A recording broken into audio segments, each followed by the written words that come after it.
Good morning friend, कैसे हैं आप लोग। इसी तरह हंसिए मुस्कुराइए गुनगुनाते रहिए। हुआ चूँकि हम लोग का लाइफ गॉड गिफ्टेड है।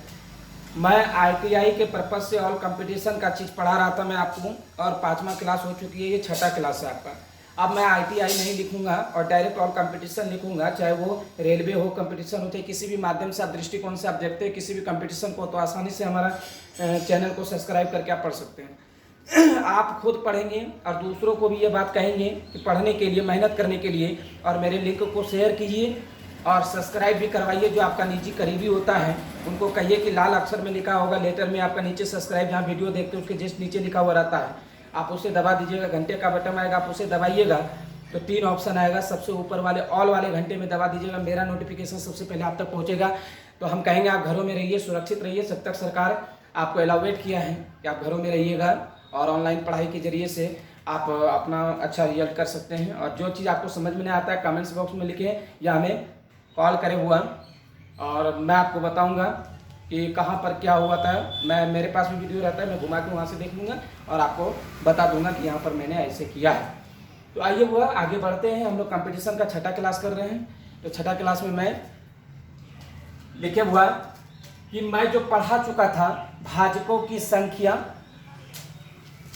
भाजकों की संख्याओं का योगफल, भाजकों की संख्या सम एवं विषम दोनों निकालने के लिए, भाजकों की संख्या सम एवं विषम दोनों का योगफल, भाजकों की संख्या के पूर्ण वर्ग के रूप में कैसे व्यक्त किया जाता है वो भी मैंने सिखाया था आपको। और मुझे लगता है कि अब आगे बढ़ना चाहिए हमें।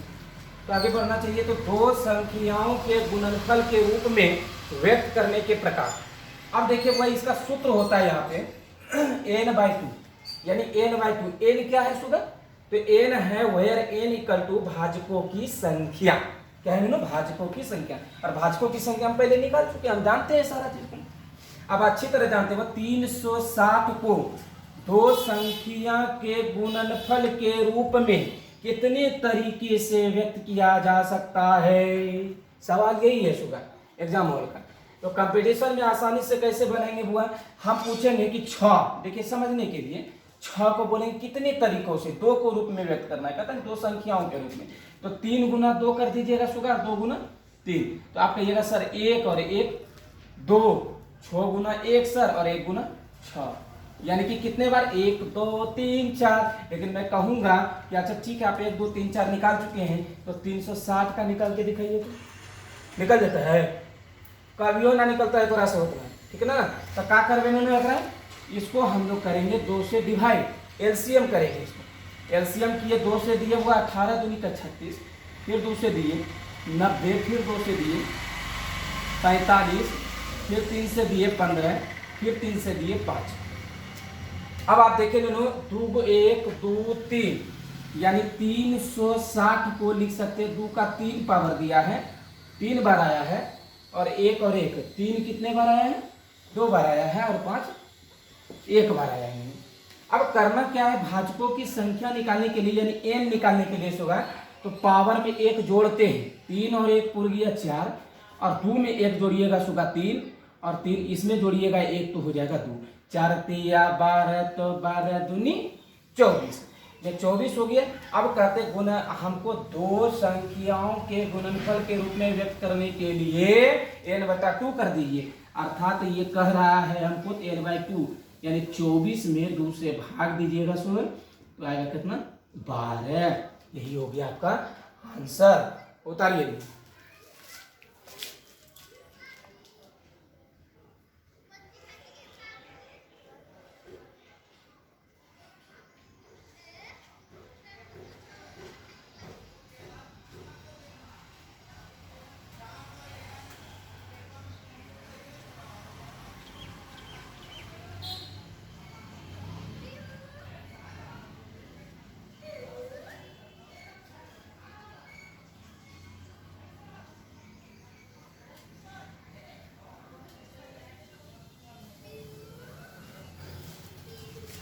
लिख चुके होगा बुआ।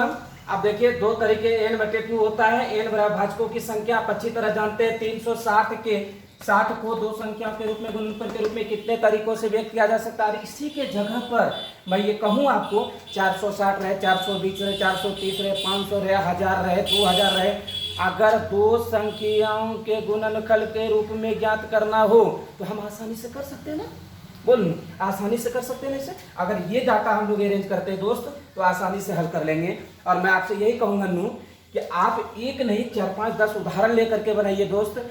आप हमारे फ्रेंड के तरह हैं और हमारी एज भी उतनी नहीं है, पर आप घर में बैठ करके पढ़िए। हमारी एज से क्या मतलब है, मतलब वो है जो आपको ज़रूरत है, और आपको ज़रूरत यही है, आप इसे पढ़िए। मिटा सकते हैं।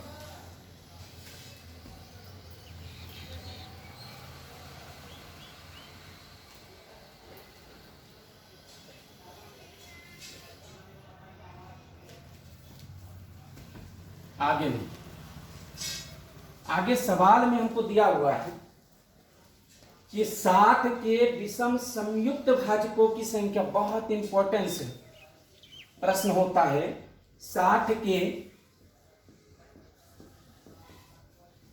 विषम संयुक्त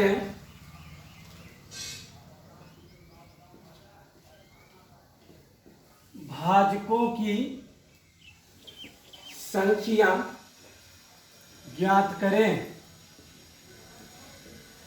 भाजकों की संख्या ज्ञात करें। 60 के विषम संयुक्त भाजकों की संख्या ज्ञात करें। आप देखिए नुनू, इसमें 60 के विषम संयुक्त भाजकों की संख्या ज्ञात करें नुनू, आसानी से ज्ञात कर सकते हैं। 60 को तोड़ेंगे बुआ, आप यहां तोड़िए, क्या बोले बुआ, विषम संयुक्त। ये शब्द को मैंने रेफरिंग इसलिए किया हुआ कि माइंड में घुमाते रहिए कि विषम संयुक्त पूछा है, और अक्सर सवाल इसी पर आता है, विषम संयुक्त वाले पर, इस सम वाले पर नहीं पूछेगा। पूछेगा जब भी विषम वाले। सर आप कहिएगा कि सर आप ही जानते हैं, तो मैं कहता हुआ कि इतना प्रैक्टिस बुकों में मैंने संपर्क ही रखा है कि मेरे जहाँ तक जानता भी है कि विषम संयुक्त के अलावा कुछ पूछा नहीं जाता। अगर आपको लगता है कि हाँ सर है, तो आप उसे क्लिक करके प्लीज़ मेरे तक भेजिए, और मैं भी चाहूँगा कि मैं उसे सीख सकूँ। तो अगर आपको लगता है तो, लेकिन मुझे लगता है कि विषम संयुक्त ही हर बार पूछा जाता है और विषम संयुक्त ही होता है, सवाल बनता है। 60 के विषम संयुक्त भाजकों की संख्या ज्ञात करें। तो 60 को तोड़िए नुनू, 60 को तोड़े, 2 से 30 दूनी 7, 15 दूनी 30, और 3 से 5 3 15, यानी 2 का 2 पावर, 3 का 1 पावर, 5 पर 1 पावर। यही हुआ ना, आसानी से सॉल्व हो गया ना, देख ला हो, आसानी से सॉल्व हो गया। अब ये सॉल्व होने के बाद नुनू आसानी से 60 का हम लोग कर दिए सारा डाटा। अब हमको निकाल के नहीं कह रहे विषम संयुक्त भाजकों की संख्या। विषम संयुक्त, अब विषम में बुआ ये कितनी बार है, एक बार, ये कितनी बार है, एक बार। तो आसानी से हम लोग कर सकते हैं विषम संयुक्त भाजकों की संख्या,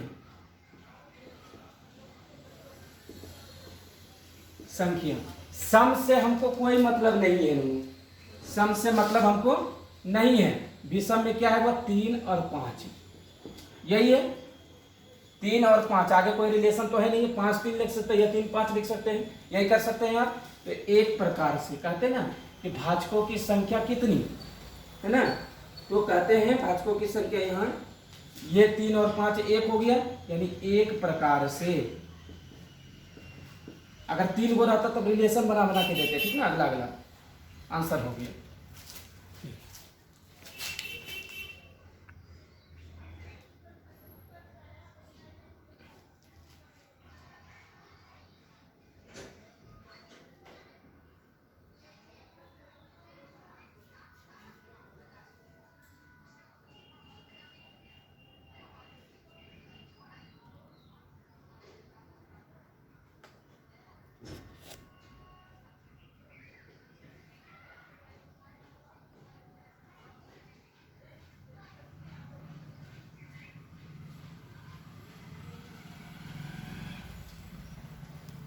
चलिए नु आगे बढ़े, ये मिटा दिए हम।